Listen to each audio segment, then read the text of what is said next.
ನಮಸ್ತೆ ವೀಕ್ಷಕರೇ, ಗಾಯನಲೋಕ ವಿಶೇಷ ಕಾರ್ಯಕ್ರಮಕ್ಕೆ ಸ್ವಾಗತ. ನಾನು ಶ್ರವಣ ಉಡುಪ.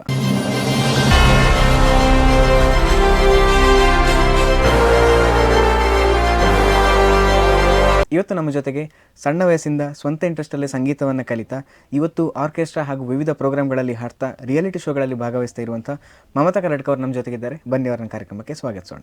ಮಮತಾ ಅವರೇ ನಮಸ್ತೆ. ನಮಸ್ತೆ. ಸೊ ಮೊಟ್ಟ ಮೊದಲಾಗಿ ನೀವೀಗ ಇಷ್ಟು ಸಮಯದಿಂದ ಸಂಗೀತವನ್ನೆಲ್ಲ ಹಾಡ್ತಾ ಇದ್ದೀರಾ. ನಿಮಗೆ ಸಂಗೀತದಲ್ಲಿ ಇಂಟ್ರೆಸ್ಟ್ ಹೇಗೆ ಬಂತು? ಅಂದರೆ ಸಣ್ಣದಿಂದ ಕೂಡ ನಾನು ಹಾಡ್ತಾ ಇದ್ದೆ, ಮತ್ತು ಮನೆಯಲ್ಲಿ ಎಲ್ಲರೂ ಕೂಡ ಅಪ್ಪ ಅಮ್ಮ ಎಲ್ಲ ಹಾಡ್ತಾ ಇದ್ರು, ಅಕ್ಕ ಎಲ್ಲ ಫ್ಯಾಮಿಲಿಯಲ್ಲಿ ಕೂಡ ಹಾಡ್ತಾರೆ. ಸೊ ಭಜನೆ ಸ್ಟಾರ್ಟ್ ಮಾಡಿದಾಗಿಂದ ನನಗೆ ಹಾಡಲಿಕ್ಕೆ ಇಂಟ್ರೆಸ್ಟ್ ಬಂತು. ಹಾಗೆ. ಸೊ ಭಜನೆಯಲ್ಲಿ ಅಂದರೆ ನೀವು ಸ್ಟಾರ್ಟಿಂಗಿಂದ ಮನೇಲಿ ದಿನಲ್ಲೂ ಹಾಡ್ತಾ ಇದ್ರೆ ಹೇಗೆ? ಹಾಂ, ಮೊದಲು ದಿನ ಹಾಡ್ತಾ ಇದ್ವು, ಬಟ್ ಈಗ ಒಂಚೂರು ಆಗ್ತಾ ಇಲ್ಲ ಅಷ್ಟೇ. ಸೊ ನಿಮಗೆ ಭಜನೆಯಲ್ಲಿ ಅಥವಾ ಸಂಗೀತದಲ್ಲಿ ಇಂಟ್ರೆಸ್ಟ್ ಬಂದ ಮೇಲೆ ಅದನ್ನು ನೀವು ಸ್ಟಾರ್ಟಿಂಗಲ್ಲಿ ಓಕೆ ನಾನು ಇಲ್ಲಿಂದ ಹಾಡಬೇಕು ಅಂತ ಹೇಳ್ಕೊಂಡು ಮನಸ್ಸು ಯಾವಾಗ ಮಾಡಿದ್ರಿ? ಸ್ಕೂಲಲ್ಲೆಲ್ಲ ಹಾಡ್ತಾ ಇದ್ರೆ ಹೇಗೆ? ಸ್ಕೂಲಲ್ಲಿ ಹೌದು, ಪ್ರತಿಭಾ ಕಾರಂಜಿ ಎಲ್ಲ ಇದ್ದಾಗ ನಮ್ಮನ್ನು ಜಾಸ್ತಿ ಟೀಚರ್ಸ್ ಎಲ್ಲ ಹೇಳ್ತಾ ಇದ್ರು ಹಾಡಿ ಅಂತ. ಸೊ ಹಾಗಾಗಿ ಹಾಡಲಿಕ್ಕೆ ಸ್ಟಾರ್ಟ್ ಮಾಡಿದೆ. ಅದಾದಮೇಲೆ ಕ್ಲಾಸಿಗೆಲ್ಲ ಜಾಯ್ನ್ ಆಗಿ ಅಂತ ಹೇಳ್ತಾ ಇದ್ರು ಟೀಚರ್ಸ್ ಎಲ್ಲ, ಬಟ್ ನನಗೆ ಆ ಟೈಮಲ್ಲಿ ಬಡತನ ಒಂಚೂರು ಇದ್ದ ಕಾರಣ ಆಗಲಿಲ್ಲ ಹೋಗಲಿಕ್ಕೆ. ಅದಾದಮೇಲೆ ವಿದ್ಯಾಶ್ರೀ ಅವರಿಂದ ಸ್ವಲ್ಪ ನಾನು ಹೋಗ್ಲಿಕ್ಕೆ ಸ್ಟಾರ್ಟ್ ಮಾಡಿದೆ. ಅವ್ರು ಹೇಗೆ ನಿಮಗೆ ಪರ್ಸನಲ್ ಆಗಿ ಹೇಳಿಕೊಡ್ತಾ ಇದ್ರ ಹೇಗೆ? ಇಲ್ಲ, ಅವರು ಕ್ಲಾಸ್ಗೆ ಬರ್ತಾ ಇದ್ರು. ಅದಕ್ಕಿಂತ ಮುಂಚೆ ನನಗೆ ಅವರು ಕಾಂಟ್ಯಾಕ್ಟ್ ಮಾಡಿದ್ರು, ನೀವು ಕ್ಲಾಸಿಗೆ ಜಾಯಿನ್ ಆಗಿ, ವಾಯ್ಸ್ ಎಲ್ಲ ಚೆನ್ನಾಗಿದೆ ಅಲ್ಲ ಅಂತ. ಹಾಗಾಗಿ ಅವರ ಒಂದು ಥ್ರೋಯಿಂದ ನಾನು ಬಂದೆ. ಓಕೆ. ಸೊ ಹಾಗಾಗಿ ನೆಕ್ಸ್ಟ್ ನೀವು ಪ್ರೋಗ್ರಾಮ್ಸ್ಗೆಲ್ಲ ಯಾವಾಗ ಹೋಗ್ಲಿಕ್ಕೆ ಸ್ಟಾರ್ಟ್ ಮಾಡಿದ್ರಿ? ಪ್ರೋಗ್ರಾಮ್ ಕೂಡ ಅವರಿಂದಲೇ. ಓಕೆ, ಹೌದು. ಹೌದು. ಸೊ ಹಾಗಾಗಿ ಇಷ್ಟೆಲ್ಲ ಹೇಳಿದ್ರಿ, ಒಂದು ನಿಮ್ಮ ವಾಯ್ಸ್ನ ಜಲಕ್ಕೆ ನಮಗೆ ತೋರಿಸ್ಬೋದಾ? ಓಕೆ.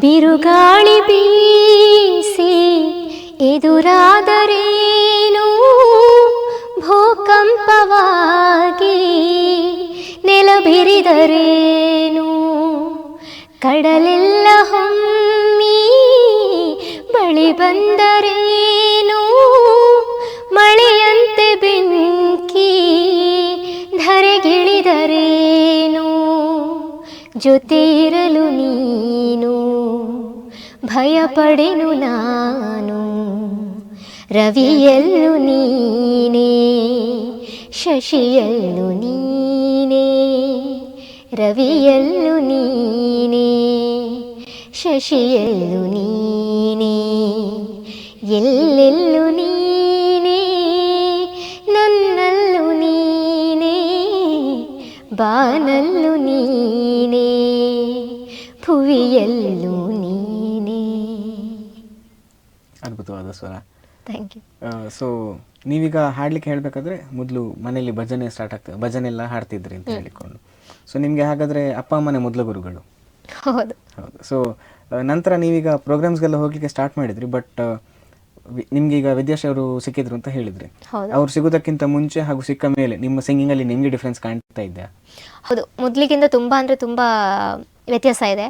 ಮೊದಲಂದ್ರೆ ಜಸ್ಟ್ ಭಜನೆ ಅಷ್ಟೇ ಹಾಡ್ತಾ ಇದ್ದೆ.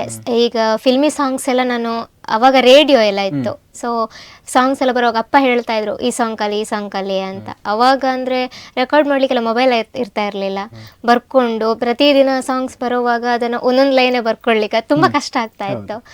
ಸೊ ಕೆಲವೊಂದು ಸಲ ಅಪ್ಪನೇ ಸಾಂಗ್ ಬೈ ಹರ್ಟ್ ಮಾಡ್ಕೊಳ್ತಾ ಇದ್ರು, ಅದನ್ನು ಸ್ವಲ್ಪ ಈಸಿ ಆಗ್ತಿತ್ತು, ಅಪ್ಪ ಹೇಳ್ತಾ ಇದ್ರು, ಹಾಗೆ ಬರ್ಕೊಳ್ತಾ ಇದ್ದೆ. ಸೊ ಹಾಗೆ. ಸೊ ನೀವು ಯಾವುದೆಲ್ಲ ಭಾಷೆಯ ಹಾಡುಗಳನ್ನು ತುಂಬ ಕೇಳ್ತೀರಾ? ಕನ್ನಡ ಜಾಸ್ತಿ ಕೇಳ್ತೇನೆ, ಮತ್ತು ತುಳು, ಹಿಂದಿ ಹಾಡ್ತೇನೆ, ತೊಂದರೆ ಇಲ್ಲ. ಹಾಗೆ. ಸೊ ಬೇರೆ ಯಾವುದಾದ್ರೂ ಭಾಷೆ ಕೇಳ್ತೀರಾ ಅದನ್ನು ಬಿಟ್ಟು? ಸೌತ್ ಇಂಡಿಯನ್ ಲ್ಯಾಂಗ್ವೇಜಸ್ ಏನಾದರೂ ಕಡಿಮೆ? ಓಕೆ. ಸೊ ಇಷ್ಟೆಲ್ಲ ಹಾಡನ್ನು ಹಾಡಬೇಕು ಅಂತಾದರೆ ನಿಮಗೆ ಕನ್ನಡದಲ್ಲಿ ಕೂಡ ಯಾವ ಟೈಪ್ನ ಹಾಡು ತುಂಬ ಇಷ್ಟ ಆಗ್ತದೆ ನಿಮಗೆ? ನನಗೆ ಮೆಲೋಡಿ ಜಾಸ್ತಿ ತುಂಬ ಇಷ್ಟ ಆಗುತ್ತೆ. ಅದರ ನೆಕ್ಸ್ಟ್ ಸ್ವಲ್ಪ ಬೇಸ್ ವಾಯ್ಸ್ ಅಂತ ಇರೋವಂಥದ್ದು ಹಾಡು, ಅಂದರೆ ಎಲ್ಲ ಟೈಮಲ್ಲಿ ಕೂಡ ಮೆಲೋಡಿ ಹಾಡಿ ಹಾಡಿ ಸೇಮ್ ವಾಯ್ಸ್ ಕೇಳಿ ಅವ್ರಿಗೆ ಕೂಡ ಬೇಜಾರಾಗಿದೆ ಜನಗಳಿಗೆ. ಸೊ ಡಿಫ್ರೆಂಟಾಗಿ ಕೊಡಬೇಕು ಅಂತ ನನ್ನ ಒಂದು ಆಸೆ. ನೆಕ್ಸ್ಟ್ ಅದೇ ಆಲ್ಬಮ್ ಸಾಂಗ್ಸ್ ಅದಾವುದು ಬಂದಾಗ ಅವಾಗ ನೋಡುವ ಅಂತ ಇದ್ದೇನೆ. ಸೊ ನೀವು ಯಾವತ್ತಾದರೂ ಟ್ರೈ ಮಾಡಿದ್ರೆ ಆಲ್ಬಮ್ ಸಾಂಗಲ್ಲಿ? ಸುಮಾರು ಆಲ್ಬಮ್ ಸಾಂಗ್ಸ್ ಎಲ್ಲ ಹಾಡಿದ್ದೇನೆ, ಮತ್ತು ಡೆವೋಷನಲ್ ಕೂಡ ಹಾಡಿದ್ದೇನೆ ತುಂಬ. ಅದರ ಜೊತೆಗೆ ನೀವು ರಿಯಾಲಿಟಿ ಶೋಸ್ಗೆ ಅದೇ ರೀತಿ ಬೇರೆ ಬೇರೆ ಪ್ರೋಗ್ರಾಮ್ಸ್ಗೆಲ್ಲ ಹೋಗ್ತಾ ಇರ್ತೀರಿ. ಹೌದು. ಸೊ ಹಾಗಾಗಿ ಅಲ್ಲಿ ಹೋದಾಗ ನೀವು ಬರೀ ನಿಮ್ಮ ಲೆವೆಲ್ ಮಾತ್ರ ಅಲ್ಲ, ಅಲ್ಲಿ ಬರುವಂಥ ಉಳಿದವರ ಲೆವೆಲಲ್ಲಿ ಕಾಂಪೀಟ್ ಮಾಡಬೇಕಾಗ್ತದೆ. ಸೊ ಅದಕ್ಕೆ ಪ್ರಿಪರೇಷನ್ ಹೇಗಿರ್ತದೆ? ಕೆಲವೊಂದ್ಸಲ ನಾವೇ ಸಾಂಗ್ ಲಿಸ್ಟ್ ಎಲ್ಲ ನಾವು ಕೊಡಬೇಕಾಗ್ತದೆ, ಕೆಲವೊಂದ್ಸಲ ಸರ್ನವ್ರು ಅವ್ರು ಹೇಳ್ಕೊಡ್ತಾರೆ. ಆದರೆ ಕಾಂಪಿಟೇಷನ್ ಅಂತ ಬಂದಾಗ ಎಲ್ಲರೂ ಫೈಟ್ ಮಾಡಲೇಬೇಕಾಗತ್ತೆ. ಸೊ ನನ್ನ ಒಂದು ಬೆಸ್ಟ್ ನಾನು ಕೊಟ್ಟಿರ್ತೇನೆ, ಮತ್ತೆ ಗೊತ್ತಾಗತ್ತೆ ಏನಂತ. ಸೊ ಕಾಂಪಿಟೇಷನ್ಸ್ಗೆ ಹೋಗೋದ್ರಿಂದ ನಿಮಗೆ ನಿಮ್ಮ ಸಿಂಗಿಂಗಲ್ಲಿ ಏನಾದರೂ ಇಂಪ್ರೂವ್ಮೆಂಟ್ ಅಥವಾ ಅದರ ಎಕ್ಸ್ಪೀರಿಯನ್ಸ್ ನಿಮಗೆ ಹೆಲ್ಪ್ ಆಗಿದೆಯಾ ಮತ್ತೆಗೆ? ಹೌದು, ಕೆಲವೊಂದು ತುಂಬ ನನಗೆ ಗೊತ್ತಿಲ್ಲದೆ ಇರೋದನ್ನು ಅಲ್ಲಿ ನಾನು ಕಲ್ತಿರ್ತೇನೆ. ಅದು ನೆಕ್ಸ್ಟ್ ಕಲೀಲಿಕ್ಕೆ ತುಂಬ ಏನು ಹೆಲ್ಪ್ ಆಗುತ್ತೆ ಅಂತ. ಸೊ ಅಂದರೆ ಯಾವ ರೀತಿ ಎಲ್ಲ ಬೇರೆ ಬೇರೆ ವಿಷಯಗಳು ಕಲೀಲಿಕ್ಕೆ ಸಿಗ್ತದೆ ನಿಮಗೆ? ಮೊದಲಂದರೆ ಮೆಲೋಡಿ ಅಷ್ಟೇ ಕಲಿತಾ ಇದ್ದೆ. ಅದರ ನೆಕ್ಸ್ಟ್ ಕಾಂಪಿಟೇಷನ್ ಅಂತ ಬಂದಾಗ ಜನಪದ ಇರುತ್ತೆ, ಭಾವಗೀತೆ, ಮತ್ತು ಈ ಫಾಸ್ಟ್ ನಂಬರ್ ಸಾಂಗ್ಸ್ ಅಂತ ಆ ಥರ ಎಲ್ಲ ಬರುತ್ತೆ. ಸೊ ಅಲ್ಲಿಂದ ನಾನು ಕಲೀಲಿಕ್ಕೆ ಸ್ಟಾರ್ಟ್ ಮಾಡಿದೆ. ಮತ್ತು ಪ್ರೋಗ್ರಾಮ್ಗಳಲ್ಲಿ ಕೂಡ ಹಾಡಲಿಕ್ಕೆ ಕೂಡ ಈಸಿ ಆಯಿತು ನನಗೆ. ಸೊ ನಿಮಗೆ ಈಗ ಜಾನಪದ ಆಗಿರ್ಬೋದು, ಮೆಲೋಡೀಸ್ ಆಗಿರ್ಬೋದು, ಎಲ್ಲದರಲ್ಲೂ ಒಂದೊಂದು ಯೂನಿಕ್ನೆಸ್ ಅಂತ ಇರ್ತದೆ. ಸೊ ನಿಮಗೆ ಪ್ರತಿ ಕ್ಯಾಟಗರಿಯಲ್ಲಿ ಕೂಡ ಯಾವ ಪಾರ್ಟ್ ತುಂಬ ಇಷ್ಟ ಆಗ್ತದೆ ನಿಮಗೆ? ಈಗ ಫಾರ್ ಎಕ್ಸಾಂಪಲ್ ಜಾನಪದ ಅಂತ ತಗೊಂಡ್ರೆ ಅದರಲ್ಲಿ ನಿಮಗೆ ತುಂಬ ಇಷ್ಟ ಆಗುವಂಥ ವಿಷಯ ಏನು ಅಂತ? ಜನಪದ ಜಾಸ್ತಿ ಇಷ್ಟ ಆಗುತ್ತೆ, ಅದೊಂಚೂರು ಬೇಸ್ ವಾಯ್ಸ್ ಥರ ಬರುತ್ತಲ್ಲ ಅಂತ. ಸೊ ಖುಷಿ ಆಗುತ್ತೆ ಅದು ಹಾಡಲಿಕ್ಕೆ. ಮತ್ತು ಭಜನ್ಸ್ ಕೂಡ ತುಂಬ ಈ ಆರ್ಕೆಸ್ಟ್ರಾಕ್ಕಿಂತ ಜಾಸ್ತಿ ನನಗೆ ಮನಸ್ಸಿಗೆ ಒಂದು ಖುಷಿ ಅಂತ ಕೊಡೋದು ಅಂತ ಭಜನೆ ಸಾಂಗ್ಸ್ ಎಲ್ಲ ತುಂಬ ಒಂದು ಮೀನಿಂಗ್ಫುಲ್ ಆಗಿರುತ್ತೆ ಅಂತ, ತುಂಬ ಖುಷಿ ಆಗುತ್ತೆ ಕೇಳಲಿಕ್ಕೆ. ಹಾಗೆ. ಸೊ ನೀವೀಗ ಭಜನೆಯನ್ನು ಈಗ ಹೊರಗೆ ಕೂಡ ಹೋಗಿ ಹಾಡ್ತಾ ಇದ್ದೀವಿ. ಹೌದು. ಹಾಗಾಗಿ ಮನೇಲಿ ಹಾಡೋದಕ್ಕೂ ಹೊರಗಡೆ ಹೋಗಿ ಹಾಡಬೇಕಾದ್ರೆ ನಿಮ್ಗೆ ಏನೆಲ್ಲ ಡಿಫ್ರೆನ್ಸ್ ಕಾಣ್ತಿದೆ? ಮನೇಲಿ ಅಂದರೆ ಜಾಸ್ತಿ ಬೊಬ್ಬೆ ಹಿಡಿದು ಹಾಡ್ಲಿಕ್ಕೆ ಆಗೋದಿಲ್ಲ, ಯಾಕಂದ್ರೆ ಆ ಕಡೆ ಈ ಕಡೆ ಮನೆಯವರೆಲ್ಲ ಏನು ಹೇಳ್ತಾರೆ ಅಂತ. ಬಟ್ ಹೊರಗಡೆ ಹೋದಾಗ ತುಂಬ ಖುಷಿ ಆಗುತ್ತೆ, ಮತ್ತು ನಮ್ಮನ್ನು ಗುರುತಿಸ್ತಾರೆ, ಅದೊಂದು ಖುಷಿ ಇದೆ ನನಗೆ. ಸೊ ನೀವೀಗ ನಿಮ್ಮ ಎಜುಕೇಷನನ್ನು ಮಾಡ್ತಾ ಮಾಡ್ತಾ ಸಿಂಗಿಂಗನ್ನು ಕೂಡ ಒಟ್ಟಿಗೆ ತಗೊಳ್ಳೋದು. ಸೊ ಹಾಗಾಗಿ ಅದನ್ನು ಬ್ಯಾಲೆನ್ಸ್ ಹೇಗೆ ಮಾಡ್ತಾ ಇದ್ರಿ ನೀವು? ಕಷ್ಟ ಆಗ್ತಾಯಿತ್ತು, ಬಟ್ ತೊಂದರೆ ಇರಲಿಲ್ಲ. ಸೊ ನಿಮ್ಮ ಸ್ಕೂಲಿಂಗ್ ಎಲ್ಲ ಎಲ್ಲಿ ಮಾಡಿದ್ರಿ ನೀವು, ಹೇಗೆ ಅಂತ? ನಾನು ಫಸ್ಟ್ ಪ್ರೈಮರಿಯನ್ನು ಬಾಳ್ತಿಲ ಸ್ಕೂಲಲ್ಲಿ ಕಲ್ತಿರೋದು. ಅದರ ನೆಕ್ಸ್ಟ್ ಹೈಸ್ಕೂಲ್ ಶಂಭೂರಲ್ಲಿ ಮಾಡಿರೋದು. ನೆಕ್ಸ್ಟ್ PUC ಮಾಣಿ ಕಾಲೇಜಲ್ಲಿ. ಅದರ ನೆಕ್ಸ್ಟ್ ಡಿಪ್ಲೊಮೊ ಬಂಟ್ವಾಳ GPTಯಲ್ಲಿ ಮಾಡ್ತಾ ಇದ್ದೆ. ಆ ಟೈಮಲ್ಲಿ ಅಮ್ಮನಿಗೆ ಹೆಲ್ತ್ ಇಶ್ಯೂ ಆಗೋಯಿತು. ಸೊ ಹಾಗಾಗಿ ನನಗೆ ಕಂಟಿನ್ಯೂ ಮಾಡಲಿಕ್ಕೆ ಆಗಲಿಲ್ಲ. ಆಮೇಲೆ ಅಲ್ಲಿಂದ ಜಾಸ್ತಿ ಇಂಟ್ರೆಸ್ಟ್ ಅಂದರೆ ಸಿಂಗಿಂಗಲ್ಲೇ. ಆಗ ವಿದ್ಯಾಶ್ರೀ ಅವರ ಪರಿಚಯ ಆಯಿತು, ಅಲ್ಲಿಂದ ಪ್ರೋಗ್ರಾಮ್ ಎಲ್ಲ ಸ್ಟಾರ್ಟ್ ಮಾಡಿದೆ. ಓಕೆ. ಸೊ ಹಾಗಾಗಿ ಈಗ ಮನೆಗೂ ಒಂದು ಸಪೋರ್ಟ್ ಆಗ್ತಿದೆ ನಿಮ್ಮಿಂದಾಗಿ? ಹೌದು. ಇವಾಗ ಸದ್ಯಕ್ಕೆ ನಾನು ಮತ್ತು ಅಮ್ಮ ಇಬ್ಬರೇ ಇರೋದು. ಅಪ್ಪ ಡೆತ್ ಆಗಿ ಒಂದು 2 years ಆಯಿತು. ಸೊ ಹಾಗಾಗಿ ಮನೆಯ ಜವಾಬ್ದಾರಿ ಎಲ್ಲ ನನ್ನ ಮೇಲೆ ಬಿತ್ತು. ಈಗ ಅದೇ ಒಂದು ಟೈಲರಿಂಗ್ ಮಾಡ್ತಾ ಇದ್ದೇನೆ, ಅದರ ನೈಟ್ ಡೇ ಅಂದರೆ ಅಮ್ಮನ ಜೊತೆ ಕೆಲಸಕ್ಕೆ ಹೋಗ್ತಾ ಇದ್ದೇನೆ, ತೋಟದ ಕೆಲಸಕ್ಕೆ. ಪ್ರೋಗ್ರಾಮ್ಸ್ ಎಲ್ಲ ಇದ್ದಾಗ ಪ್ರೋಗ್ರಾಮ್ ಹೋಗ್ತಾನೆ. ಸೊ ಎಲ್ಲವನ್ನ ಜೊತೆಯಾಗಿ ಬ್ಯಾಲೆನ್ಸ್ ಮಾಡ್ತಾ ಇದ್ದೀರಿ. ಹೌದು. ಸೊ ನೀವೀಗ ಟೈಲರಿಂಗ್ ಬಗ್ಗೆ ಹೇಳಿದ್ರಿ, ಟೈಲರಿಂಗ್ ಬಗ್ಗೆ ನಿಮಗೆ ಹೇಗೆ ಇಂಟ್ರೆಸ್ಟ್ ಬಂತು ಅಂತ? ಅದು ಕೂಡ ವಿದ್ಯಾಕನಿಂದಲೇ. ನನಗೆ ಒಂದು ಇನ್ಸ್ಪಿರೇಷನ್ ಅಂದರೆ ವಿದ್ಯಾಕ ಅಂತಲೇ ಹೇಳ್ಬೋದು. ತುಂಬ ಖುಷಿ ಆಗುತ್ತೆ ಹೇಳ್ಕೊಳ್ಳಿಕ್ಕೆ. ಅವರು ಒಂದು ಇಲ್ಲದೆ ಇದ್ದರೆ ಗೊತ್ತಿಲ್ಲ ನನಗೆ ಏನಾಗ್ತಿತ್ತೋ ಅಂತ, ನಾನು ಎಷ್ಟು ಮುಂದೆ ಬರ್ತಾ ಇರಲಿಲ್ಲನೋ ಅಂತ. ಹಾಗೆ ನನ್ನ ಒಂದು ಬೆಸ್ಟ್ ನಾನು ಕೊಡ್ತಾ ಇದ್ದೇನೆ, ಮುಂದೆ ಕೂಡ ಕೊಡಬೇಕು ಅಂತ ಇದ್ದೇನೆ. ಆದರೆ ನನಗೆ ಸಪೋರ್ಟ್ ಮಾಡಿದ ವಿವೇಕಾನಂದ ಅಂತ ನಾನು ಯಾವತ್ತೂ ಮರೆಯೋದಿಲ್ಲ ಅಂತ ಹೇಳಕ್ಕೆ ಇಷ್ಟಪಡ್ತೇನೆ. ಸೊ ನೀವೀಗ ಟೈಲರಿಂಗ್ ಮಾಡಬೇಕು ಅಂತಾದರೆ ನಿಮಗೆ ಕ್ಲೈಂಟ್ಸ್ ಎಲ್ಲ ಅವರಿಂದಾಗೆ ಬರ್ತದೆ ಅಥವಾ ನೀವು ಊರವರಿಂದ ನೀವೇ ತಗೊಳ್ತೀರಾ? ಕೆಲವೊಂದು ನಾನು ಇನ್ಸ್ಟಾದಲ್ಲಿ ಪೋಸ್ಟ್ ಎಲ್ಲ ಮಾಡ್ತಾ ಇರ್ತೇನೆ. ಸೊ ಹಾಗಾಗಿ ಕೆಲವು ಹಾಗೆ ಬರುತ್ತೆ, ಮತ್ತು ಮನೆ ಹತ್ರದವರೆಲ್ಲ ಕೊಡ್ತಾ ಇರ್ತಾರೆ. ಆಲ್ಮೋಸ್ಟ್ ನಾನು ಪ್ರೋಗ್ರಾಮ್ಸ್ಗೆಲ್ಲ ಹಾಕುವಂಥ ಡ್ರೆಸ್ ಎಲ್ಲ ನಾನೇ ಸ್ಟಿಚ್ ಮಾಡ್ಕೊಳ್ತೇನೆ, ಅದೊಂದು ತೊಂದರೆ ಇಲ್ಲ. ಹಾಗೆ. ಸೊ ಹಾಗಾಗಿ ನಿಮಗೆ ಮನಿ ಕೂಡ ಸೇವ್ ಆಗ್ತದೆ. ಹೌದು ಹೌದು. ಇದೆಲ್ಲ ಅಂದರೆ ಈಗ ಒಂದು ಕಡೆಯಲ್ಲಿ ಬೆಳಿಗ್ಗೆ ಕೆಲಸಕ್ಕೆ ಹೋಗಿ ಬಂದು ಮತ್ತೆ ಸಂಜೆ ಟೈಲರಿಂಗ್ ಮಾಡಬೇಕು ಅಂತಂದರೆ ನಿಮಗೆ ಸುಸ್ತಾಗಲ್ವಾ ಅಂತ? ಆಗುತ್ತೆ. ಬೆಳಗ್ಗೆ 8:30ಗೆ ನಾವು ಇಲ್ಲಿ ಮನೆಯಿಂದ ಹೊರಟ್ರೆ ಸಂಜೆ 5:30ಗೆ ಬರೋದು ಮನೆ. 5:30 6 ಗಂಟೆ ಆಗುತ್ತೆ. ಬಂದು ಮತ್ತೆ ಅಡುಗೆ ಕೆಲಸ ಮಾಡಬೇಕು. ಅಡುಗೆ ಎಲ್ಲ ಆಗಿ ಟೈಲರಿಂಗ್ ಕೂತ್ಕೊಳ್ಳೋ 10-10:30 ಆಗುತ್ತೆ. ಅಂದರೆ ಅಮ್ಮನಿಗೆ ಕೆಲಸ ಎಲ್ಲ ಮಾಡ್ಲಿಕ್ಕೆ ಆಗೋದಿಲ್ಲ ಜಾಸ್ತಿ, ಅವರಿಗೆ ಸ್ಟ್ರೋಕ್ ಆಗಿತ್ತು. ಅವರು ಒಂದು ಸೈಡ್ ಬಲ ಸೈಡ್ ಅಷ್ಟು ವರ್ಕ್ ಮಾಡ್ಲಿಕ್ಕೆ ಆಗೋದಿಲ್ಲ. ಅವರ ಕೆಲಸ ಒಂದು ಸ್ವಲ್ಪ ಸ್ವಲ್ಪ ಮಾಡ್ತಾರೆ, ಭಾರ ಎಲ್ಲ ಎತ್ತಲಿಕ್ಕೆ ಆಗೋದಿಲ್ಲ. ಹಾಗೆ ಅಪ್ಪ ಡೆತ್ ಆದಮೇಲೆ ತುಂಬ ಕಷ್ಟ ಆಯಿತು. ವಿಧಿ ಇಲ್ಲ, ಕೆಲಸಕ್ಕೆ ಹೋಗದೆ. ಅಮ್ಮನನ್ನು ಒಬ್ಬರನ್ನು ಬಿಡ್ಲಿಕ್ಕೆ ಅಂತ ಆಗೋದೇ ಇಲ್ಲ. ಯಾವ ಟೈಮಲ್ಲಿ ಹುಷಾರಿಲ್ಲದೆ ಆಗತ್ತೆ ಅಂತ ಹೇಳಲಿಕ್ಕೆ ಆಗೋದಿಲ್ಲ. ಹಾಗಾಗಿ ಅಮ್ಮನ ಜೊತೆ ನಾನು ಬರ್ತೀನಿ ಅಂತ ಹೇಳಿದೆ. ಮತ್ತು ನಾನು ಮತ್ತು ಅಮ್ಮ ಕೆಲಸಕ್ಕೆ ಹೋಗೋದು ಮುಸ್ಲಿಮ್ಸ್ ಅವರ ತೋಟದ ಕೆಲಸಕ್ಕೆ. ಅವರಂತೂ ತುಂಬ ಅಂದರೆ ತುಂಬ ಸಪೋರ್ಟ್ ಮಾಡ್ತಾರೆ, ಸಿಂಗಿಂಗ್ ಆಗಲಿ ಅಥವಾ ಕೆಲಸಕ್ಕಾಗಲಿ. ಮತ್ತು ಕೆಲವೊಂದು ಟೈಮಲ್ಲಿ ನಮ್ಗೆ ಕಷ್ಟ ಅಂತ ಬಂದಾಗ ತುಂಬ ಹೆಲ್ಪ್ ಮಾಡೋದು ಅವರೇ. ಸೊ ಅವರನ್ನು ಕೂಡ ಒಂದು ಮರೆಯೋದಿಲ್ಲ ಅಂತ. ಹಾಗೆ. ಸೊ ನೀವೀಗ ಕೆಲಸಕ್ಕೆ ಹೋಗ್ಬೇಕಾದ್ರೆ ಒಂದು ಟೀಮ್ ಆಗೆಲ್ಲ ಹೋಗ್ತೀರಿ ಹೆಚ್ಚಾಗಿ? ಕೆಲಸಕ್ಕೆ ಹಾಂ. ಹೌದು. ಸೊ ಹಾಗಾಗಿ ಆ ಟೀಮ್ ನಡುವಲ್ಲಿ ಕೂಡ ನಿಮ್ಮ ಹಾಡಿನ ಬಗ್ಗೆ ಎಲ್ಲ ಹೇಗಿದೆ ಅಭಿಪ್ರಾಯ? ಹಾಂ, ನಾನು ಅಂದರೆ ಜಾಸ್ತಿ ಪ್ರಾಕ್ಟೀಸ್ ಮಾಡೋದು ಕೆಲಸ ಟೈಮಲ್ಲಿ. ಅಂದರೆ ಮೊಬೈಲ್ ಯೂಸ್ ಕಷ್ಟ ಆಗುತ್ತೆ, ಅದು ಸೊಂಟಕ್ಕೆಲ್ಲ ಕಟ್ಕೊಂಡು ಟವೆಲೆಲ್ಲ ಕಟ್ಕೊಂಡು ಆ ಥರ ಎಲ್ಲ ಯೂಸ್ ಮಾಡ್ತೇನೆ. ಅವಾಗ ಸಾಂಗ್ಸ್ ಎಲ್ಲ ಜಾಸ್ತಿ ಪ್ರಾಕ್ಟೀಸ್ ಮಾಡ್ತಾ ಇದ್ದಾಗ ಹೇಳ್ತಾರೆ, ಯಾವಾಗ ನೋಡಿದ್ರೆ ಹಾಡ್ತಾ ಇರ್ತೀಯಾ ಅಂತ. ಅವ್ರಿಗೆ ಕೂಡ ಬೋರ್ ಆಗೋದಿಲ್ಲ. ಒಂದು ದಿವಸ ನಾನು ಇಲ್ಲದೆ ಇದ್ರೆ ಅವ್ರಿಗೆ ಬೇಜಾರಾಗತ್ತೆ ಅಂತ ಹೇಳ್ತಾರೆ. ಅಯ್ಯೋ ನಿನ್ನೆ ಇರಲಿಲ್ಲಲ್ಲ ನೀನು, ಬೋರ್ ಆಯಿತು ನಮಗೆ ಸಾಂಗ್ಸ್ ಎಲ್ಲಾದ್ರೆ ಹಾಡ್ತಾ ಇರ್ತೀಯಲ್ಲ ಅಂತ. ಸೊ ಹಾಗೆ. ಹೌದು. ಸೊ ನೀವೀಗ ನಿಮ್ಮ ಖರ್ಚು, ಮನೆ ಖರ್ಚು ಎಲ್ಲವನ್ನ ನೋಡ್ಕೊಂಡು ಹೋಗೋದಕ್ಕೆ ಈಗ ಇದು ಇಷ್ಟಿದ್ರು ಕೂಡ ನಿಮಗೆ ಮ್ಯಾನೇಜ್ ಮಾಡ್ಲಿಕ್ಕೆ ಹೇಗಾಗ್ತಿದೆ? ಸುಲಭ ಆಗ್ತಿದೆ ಹೇಗೆ ಅಂತ? ಕೆಲವೊಂದ್ಸಲ ಕಷ್ಟ ಆಗುತ್ತೆ ಪ್ರೋಗ್ರಾಮ್ಸ್ ಎಲ್ಲ ಇಲ್ಲದಾಗ. ಅವಾಗ ಅದೇ ನಾವು ಕೆಲ್ಸಕ್ಕೆ ಹೋಗುವ ತೋಟದ್ದೇನೆ ಅವರೇ ಕೊಡ್ತಾರೆ, ಕೇಳ್ತಾರೆ ಒಂದು ವೇಳೆ ಅಮೌಂಟ್ ಏನಾದರೂ ಬೇಕಾ ಅಂತ ಅವ್ರು ಕೇಳ್ತಾರೆ.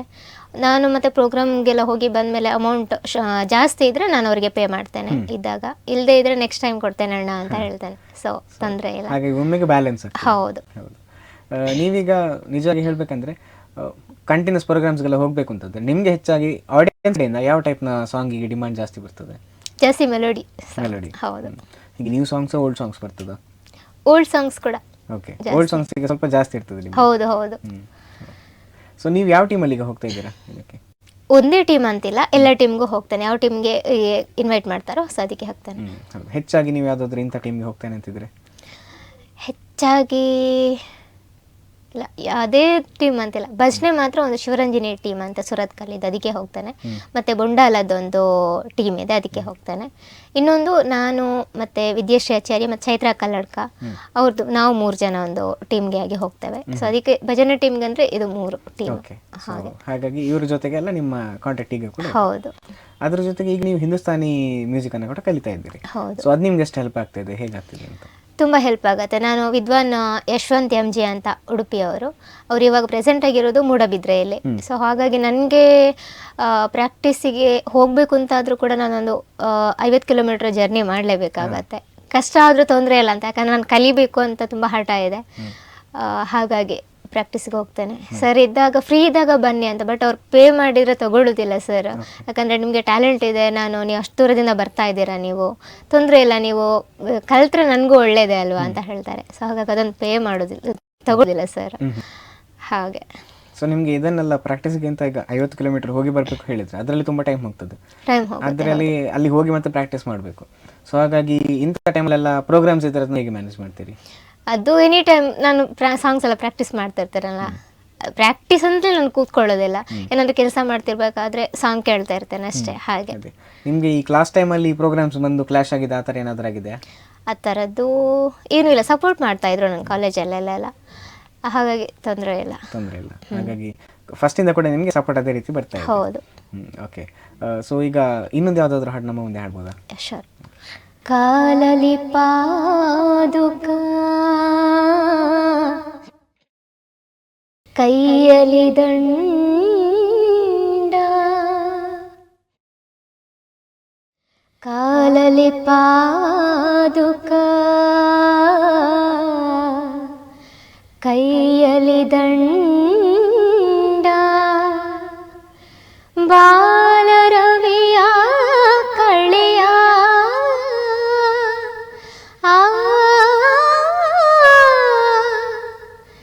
ಬಾಲರವಿಯ ಕಳೆಯ ಯೋಗಿ ಮನೆಗೆ ಬಂದ, ಶ್ರೀ ಗುರು ದೇವ ಮನೆಗೆ ಬಂದ,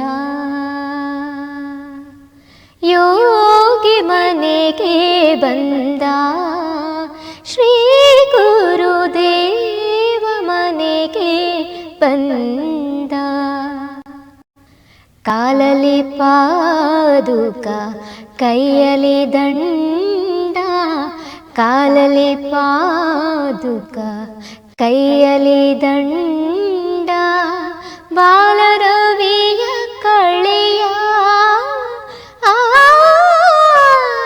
ಬಾಲರವಿಯ ಕಳೆಯ ಯೋಗಿ ಮನೆಗೆ ಬಂದ, ಶ್ರೀ ಗುರುದೇವ ಮನೆಗೆ ಬಂದ. ಚಾಯ್ಸ್ ಮತ್ತೊಮ್ಮೆ. Thank you. ಸೊ ನೀವು ಆಗ ಹೇಳಬೇಕಾದ್ರೆ ಒಂದು ಏನು ಹೇಳ್ತಾರೆ ಸಣ್ಣದ್ರಿಂದ ಕೂಡ ತಾವು ಪ್ರೋಗ್ರಾಮ್ಗೆಲ್ಲ ಹೋಗ್ತಾ ಇದ್ದೀರಿ ಅಂತ. ಸೊ ತಾವು ಮೊದಲು ಹತ್ತಿದ ಸ್ಟೇಜ್ ಏನಾದರೂ ನೆನಪಿದೆಯಾ, ಎಲ್ಲಿ ಪ್ರೋಗ್ರಾಮ್ ಸಿಕ್ಕಿತ್ತು ಹೇಗೆ ಅಂತ? ಮೊದಲು ನಮ್ಮೂರಲ್ಲಿ ಗಣೇಶೋತ್ಸವ ಆಗುತ್ತೆ. ಅಂಗನವಾಡಿ ಇದ್ದಾಗ ನಮ್ಮ ಅಕ್ಕ ಟೀಚರ್ ಆಗಿದ್ರು. ಆಗ ಒಂದು ಸಾಂಗ್ ಹಾಡಿದ್ದು ನೆನಪು ನನಗೆ, ಪ್ರಿಯ ಪ್ರಿಯ ಅಂತ ವಿಷ್ಣುವರ್ಧನ್ ಅವರ ಸಾಂಗ್, ಅದು ಹಾಡಿಸಿರೋದೊಂದು ನೆನಪಿದೆ ಅಷ್ಟೇ, ಬೇರೆ ಇಲ್ಲ. ಹೀಗೆ ಪ್ರತಿಭಾ ಕಾರಂಜಿ ಅದರ ನೆಕ್ಸ್ಟ್ ನಾನು ಪ್ರೈಮರಿ ಸ್ಟಾರ್ಟ್ ಮಾಡಿದಾಗಿಂದ ಅದು ನೆನಪಿರೋದಷ್ಟೇ. ಮತ್ತೆ ಈಗ ವಿದ್ಯಾಶ್ರೀ ಅವರ ಪರಿಚಯ ಆದಮೇಲೆ ಹೊರಗಡೆ ಆರ್ಕೆಸ್ಟ್ರಾಗೆಲ್ಲ ಹೋಗ್ಲಿಕ್ಕೆ ಪ್ರಾರಂಭ ಮಾಡಿ. ಹೌದು. ಸೊ ಫಸ್ಟ್ ಟೈಮ್ ಎಲ್ಲಿ ಆರ್ಕೆಸ್ಟ್ರಾ ಸಿಕ್ಕಿತ್ತು? ಫಸ್ಟ್ ಟೈಮ್ ಬಂಟ್ವಾಳದಲ್ಲಿ. ಆವಾಗ ನಮ್ಮ ಫಸ್ಟಿಗೆ ಸಿಕ್ಕಿದ್ದು ಯಶವಂತ್ ಸರ್, ಅದು ನಾನು ಈಗ ಕಲೀಲಿಕ್ಕೆ ಹೋಗ್ತಾ ಇದ್ದೇನೆ. ಫಸ್ಟ್ ಸಿಕ್ಕಿದ್ದು ಅವರೇ, ಇವಾಗ ಕೂಡ ಸರ್ ಹತ್ರ ಕಲಿತಾ ಇದ್ದೇನೆ. ಅದೋ ಒಂದು ಮೆಮೊರೇಬಲ್ ಅಂತ ಹೇಳ್ತೇನೆ. ಓಕೆ. ಸೊ ಅದಾದಮೇಲೆ ನಿಮಗೆ ಹಲವಾರು ಸನ್ಮಾನ ಕೂಡ ಬಂದಿದೆ. ಸೊ ನಿಮಗೆ ಸನ್ಮಾನಗಳೆಲ್ಲ ಬರಬೇಕು ಅಂತಂದರೆ ತುಂಬ ಯೂನಿಕ್ ಅಥವಾ ಫಸ್ಟ್ ಟೈಮ್ ಸಿಕ್ಕಿದ್ದು ಆ ರೀತಿ ಏನಾದರೂ ನೆನಪಿದೆಯಾ ನಿಮಗೆ? ಫಸ್ಟ್ ಟೈಮ್ ಅಂದರೆ ಆಲ್ಬಮ್ ಸಾಂಗ್, ಅಂದರೆ ಸ್ಟಾರ್ಟಿಂಗ್ ನಾನು ಡೆವೋಷ್ನಲ್ ಸಾಂಗ್ ಕೊರಗಜ್ಜನ ಹಾಡಿದ್ದೆ. ಅದಕ್ಕೆ ಒಂದು ಅಲ್ಲಿಯ ಇದು ಸನ್ಮಾನ ಮಾಡಿದರು. ಅದಾದಮೇಲೆ ನೆಕ್ಸ್ಟ್ ಆಲ್ಬಮ್ ಸಾಂಗ್ಸ್ ಎಲ್ಲ ಬರ್ತಾ ಇತ್ತು. ಆಮೇಲೆ ಕಲರತ್ನ ಅಂತ ಮ್ಯಾಕ್ಸ್ ಲೈಫ್ ಇನ್ಶೂರೆನ್ಸ್ ಅವರ ಕಡೆಯಿಂದ ಒಂದು ಬಿರುದು ಬಂತು, ಅದು ಒಂದು ಖುಷಿ ಇದೆ. ಆಮೇಲೆ ಭಜನೆ ಪ್ರೋಗ್ರಾಮ್ಸ್ ಎಲ್ಲ ಹೋದಾಗ ಅಲ್ಲಿ ಮಾಡ್ತಾರೆ. ಓಕೆ. ಸೊ ಭಜನೆ ಆಯ್ತು, ಇದು ಇದೆಲ್ಲ ಆಯಿತು. ಅದ್ರ ಜೊತೆಗೆ ನಿಮಗೆ ಸ್ಟೇಜಲ್ಲಿ ಅದು ತುಂಬ ಮೆಮೊರೇಬಲ್ ಇವೆಂಟ್ ಅಂತ ಏನಾದರೂ ನೆನಪಿದೆ ನಿಮಗೆ? ಸ್ಟೇಜ್ ಅಂದರೆ ರಿಯಾಲಿಟಿ ಶೋದು, ಅದೊಂದು ನಮ್ಮ ಸೂಪರ್ ಸಿಂಗರ್ ಅಂತ, ಅದರಲ್ಲಿ ಪಾರ್ಟಿಸಿಪೇಟ್ ಮಾಡಿದ್ದೆ. ಅದು ಫೈನಲಿಸ್ಟ್ ಆಗಿದ್ದೇನೆ. ಅದು ಒಂದು ತುಂಬ ಅಂದರೆ ತುಂಬ ಖುಷಿ ಇದೆ. ಅದರಿಂದಾಗಿ ಕೆಲವರು ಇನ್ನೂ ಕೂಡ ಗುರುತಿಸ್ತಾ ಇದ್ದಾರೆ ನನ್ನನ್ನು, ನೀವು ಇದರಲ್ಲಿ ಚಾನಲಲ್ಲಿ ಬರ್ತಾ ಇದ್ರಲ್ಲ, ಹಾಡ್ತಾ ಇದ್ರಲ್ಲ, ತುಂಬ ಚೆನ್ನಾಗಿ ಹಾಡ್ತೀರಾ ಅಂತ. ಸೊ ಖುಷಿ ಇದೆ. ಓಕೆ. ಸೊ ರಿಯಾಲಿಟಿ ಶೋ ಅಲ್ಲಿ ಹೋಗಿ ಪಾರ್ಟಿಸಿಪೇಟ್ ಮಾಡಬೇಕು ಅಂತಾದರೆ ನಿಮ್ಮ ಕಡೆಯಿಂದ ಪ್ರಿಪ್ರೇಷನ್ ಯಾವ ರೀತಿಯಲ್ಲಿ ಇರ್ತಿತ್ತು ಅದಕ್ಕೆ? ತುಂಬ ಅಂದರೆ ತುಂಬ ಪ್ರಾಕ್ಟೀಸ್ ಮಾಡ್ತಾ ಇದ್ದೆ. ಸರ್ ಕೂಡ ಹೆಲ್ಪ್ ಮಾಡ್ತಾಯಿದ್ರು, ಈ ಸಾಂಗ್ ಕಲೀರಿ, ಇದು ನೆಕ್ಸ್ಟ್ ನಿಮ್ಮ ವಾಯ್ಸಿಗೆ ಇದು ಚೆನ್ನಾಗಿ ಮ್ಯಾಚ್ ಆಗುತ್ತೆ ಅಂತ ಹೇಳ್ತಾಯಿದ್ರು. ಹಾಗಾಗಿ ಸೊ ಆ ರೀತಿ ದಿನಕ್ಕೆ ಎಷ್ಟು ಗಂಟೆ ಆ ರೀತಿ ಏನಾದರೂ ಪ್ರಾಕ್ಟೀಸ್? ಇಲ್ಲ, ಇದಕ್ಕಿಂತಲೂ ಪ್ರಾಕ್ಟೀಸಿಗಂತಲೇ ಕೂತ್ಕೊಳ್ಳಿಕ್ಕೆ ನಂಗೆ ಟೈಮ್ ಅಂತೂ ಸಿಗ್ತಾ ಇರಲಿಲ್ಲ. ಎಲ್ಲ ಅದೇ ಕೆಲಸ, ತೋಟದ ಕೆಲಸ ಅದು ಇದಂತ ಆಗುವಾಗ ಟೈಮ್ ಸಿಗ್ತಾ ಇರಲಿಲ್ಲ. ಸೊ ಹಾಗಾಗಿ ಕೆಲಸ ಮಾಡ್ತಾನೆ ನಾನು ಸಾಂಗ್ ಕೇಳ್ತಾ ಇದ್ದೆ ಅಷ್ಟೇ. ಹಾಗೆ. ಸೊ ಹಾಗಾಗಿ ಅದರ ಜೊತೆಗೆ ಈಗ ಕೂಡ ತಾವು ಪ್ರೋಗ್ರಾಮ್ಸ್ಗೆ ಹೋಗ್ತೀರಿ, ಆಲ್ಬಮ್ ಸಾಂಗ್ಸಲ್ಲಿದ್ದೀರಿ. ಸೊ ಸಂಗೀತದ ಇಂಟ್ರೆಸ್ಟ್ ಇತ್ತು, ಅದರಲ್ಲಿ ಈಗ ಮುಂದುವರ್ತಿದ್ದೀರಿ ಹೇಳುವಾಗ ನಿಮ್ಗೆ ಎಷ್ಟು ಖುಷಿ ಇದೆ ಅದರ ಬಗ್ಗೆ? ತುಂಬ ಅಂದರೆ ತುಂಬ ಖುಷಿ ಇದೆ. ನಾನೊಂದು ಇನ್ನೂ ಕೂಡ ಇನ್ನಷ್ಟು ಹೆಚ್ಚು ಜನರಿಗೆ ನಾನು ಪರಿಚಯ ಆಗಬೇಕು ಅಂತ ಇದ್ದೇನೆ ಅಂತ ಒಂದು ಆಸೆ ಇದೆ. ಆಮೇಲೆ ಜೀ ಕನ್ನಡದ ಸರಿಗಮಪ ಅದರಲ್ಲಿ ಕೂಡ ಪಾರ್ಟಿಸಿಪೇಟ್ ಮಾಡಬೇಕು ಅಂತ ತುಂಬ ಆಸೆ ಇದೆ. ಮತ್ತು ಕಲರ್ಸಲ್ಲಿ ಕೂಡ ಯಾವುದಾದ್ರೂ ಶೋ ಬಂದರೆ, ರಿಯಾಲಿಟಿ ಶೋ ಬಂದರೆ, ಯಾವುದೇ ಚಾನಲಲ್ಲಿ ಬಂದರೂ ಕೂಡ ನಂಗೆ ತುಂಬ ಖುಷಿ ಇದೆ ಮತ್ತು ಆಸೆ ಕೂಡ ಇದೆ. ಸರಿಗಮಪದಲ್ಲಿ ಈ ಸಲ ಒಂದು 3rd ರೌಂಡ್ ತನಕ ಸೆಲೆಕ್ಷನ್ ಆಗಿತ್ತು. ನೆಕ್ಸ್ಟ್ ಏನು ಅಂತ ಗೊತ್ತಿಲ್ಲ, ಅಂದರೆ ಹೋಪ್ಸ್ ಅಂತ ಒಂದು 50-50 ಇದ್ದೇನೆ, ಮತ್ತೆ ಗೊತ್ತಿಲ್ಲ ಏನಾಗುತ್ತೆ ಅಂತ. ಸೊ ಕಾದು ನೋಡಬೇಕು ಅಷ್ಟೇ. ಓಕೆ. ಓಕೆ. ಸೊ ಅದರ ಜೊತೆಗೆ ನೀವೀಗ ಭಜನೆಯನ್ನು ಕಲಿತವರು, ಅದೇ ರೀತಿ ಜಾನಪದ ಕೂಡ ಹಾಡ್ತೀರಿ, ಪ್ರೋಗ್ರಾಮ್ಸ್ಗೂ ಹೋಗ್ತೀರಿ, ಹಿಂದೂಸ್ತಾನಿ ಕಲಿತಾ ಇದ್ದೀರಿ.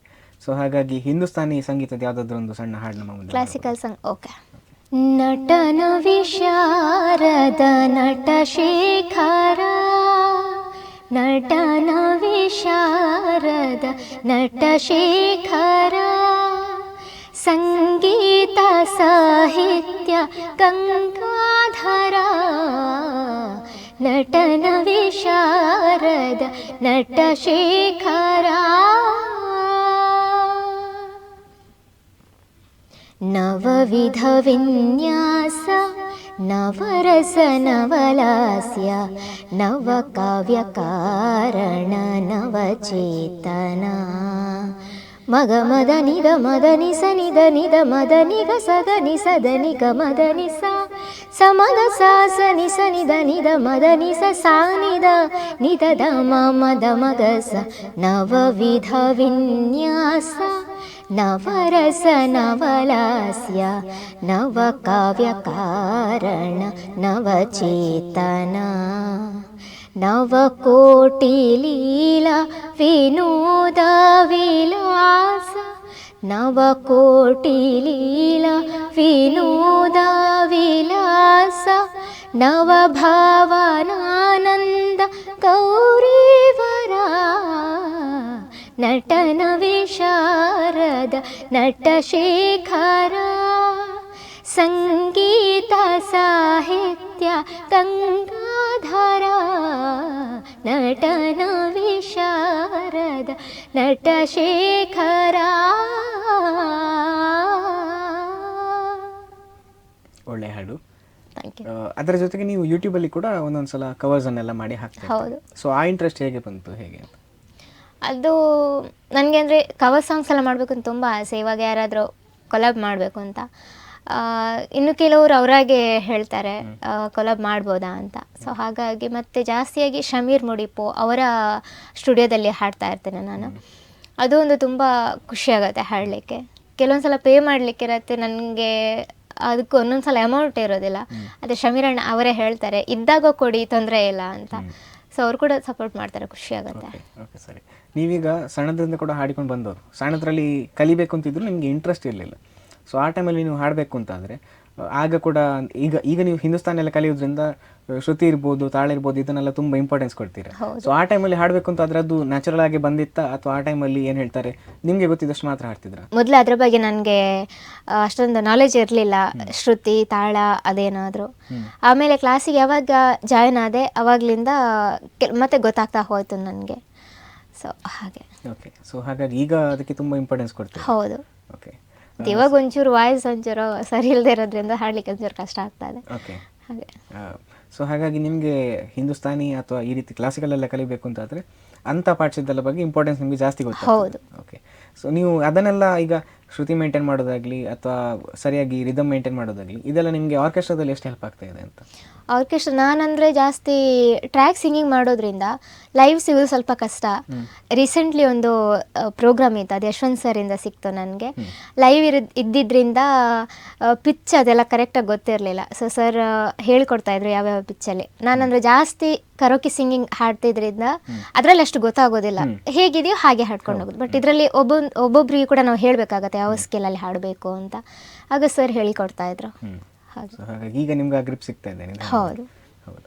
ಸೊ ನೀವು ಸಿಂಗಿಂಗ್ ಬಗ್ಗೆ ಪ್ರೋಗ್ರಾಮ್ಸ್ಗೆಲ್ಲ ಹೋದಾದ್ಮೇಲೆ ಸ್ವಲ್ಪ ಜಾಸ್ತಿ ತಿಳ್ಕೊಂಡಿದ್ದೀರಿ, ಜಾಸ್ತಿ ಕಲ್ತಿದ್ದೀರಿ, ಆ ರೀತಿ ಏನಾದರೂ ಆಗಿದೆಯಾ, ಹೇಗೆ ಅಂತ? ಒಂದು ಯಶವಂತ್ ಸರಿಂದ, ಮತ್ತು ವಿದ್ಯಾಶ್ರೀ ಆಚಾರ್ಯ, ಮತ್ತು ನಂದಿನಿ ಗಾಣಿಗ ಅಂತ ಇದ್ದಾರೆ. ಸೊ ಅವರು ಕೂಡ ನಂಗೆ ತುಂಬ ಹೆಲ್ಪ್ ಮಾಡ್ತಾರೆ. ಸೊ ಹಾಗೆ. ಓಕೆ. ಸೊ ಇನ್ನೊಂದು ಯಾವುದಾದ್ರೂ ಮೆಲೋಡಿ ಸಾಂಗ್ ನಮ್ಮ ಮುಂದೆ ಬರ್ಬೋದಾ? ಶೋರ್. ಓಕೆ. ನದಿಗಳು ಓಡಿವೆ ಕಡಲನು ಸೇರಲು, ಚೈತ್ರವ ಕಾದಿದೆ ಹೂಗಳು ಅರಳಲು, ಸಂಗೀತ ಸಾಹಿತ್ಯ ಒಂದಾದಂತೆ ಹಾಲಲ್ಲಿ ಬೆರೆತಿರುವ ಜೇನಂತೆ, ಸೂಜಿಯ ಹಿಂದಿರುವ ದಾರದಂತೆ ನಾ ಬರುವೆ ಜೊತೆಯಾಗಿ ನೆರಳಂತೆ, ಈ ಪ್ರೀತಿಯು ಈ ನಮ್ಮ ಬಾಳಿನಲ್ಲಿ ಎಂದು ಹೀಗೆ ಇರಲಿ, ನಿನ್ನ ಪ್ರೀತಿನೇ ನನ್ನೆದೆಯ ಜ್ಯೋತಿಯಾಗಿ ಎಂದು ಬೆಳಗುತ್ತಿರಲಿ, ಅಹೆಂದ ಆ ಕ್ಷಣ ನೆನೆದರೆ ತಲ್ಲಣ, ತನ್ನಂತಾನೇ ಎದೆಯಲಿ ಪ್ರೀತಿಯ ನರ್ತನ, ಇದು ಯಾವಾಗ ಹೇಗಾಯ್ತು ಯಾಕೆ ಅಂತ ಗೊತ್ತೇ ಆಗಲಿಲ್ಲ, ಈ ಪ್ರೀತಿಲಿ ನಿಂಥ ಮಾಯ ಮಂತ್ರ ಒಂದು ತಿಳಿಯಲಿಲ್ಲ,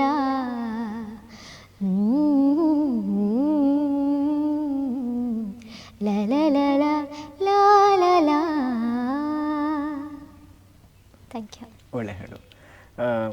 ನಾವೀಗ ಏನಾದರೂ ನಿಮ್ಮ ಸಿಂಗಿಂಗ್ ಆಚೆ ಮತ್ತೆ ಬರಬೇಕು ಅಂತಾದರೆ, ಈಗ ಕವರ್ ಸಾಂಗ್ಸಿಗೆ ಹಾಡಬೇಕಾದ್ರೂ ಕೂಡ ನಿಮ್ಮ ಎಕ್ಸ್ಪೀರಿಯನ್ಸ್ ಬೇರೆ ಇರ್ತದೆ.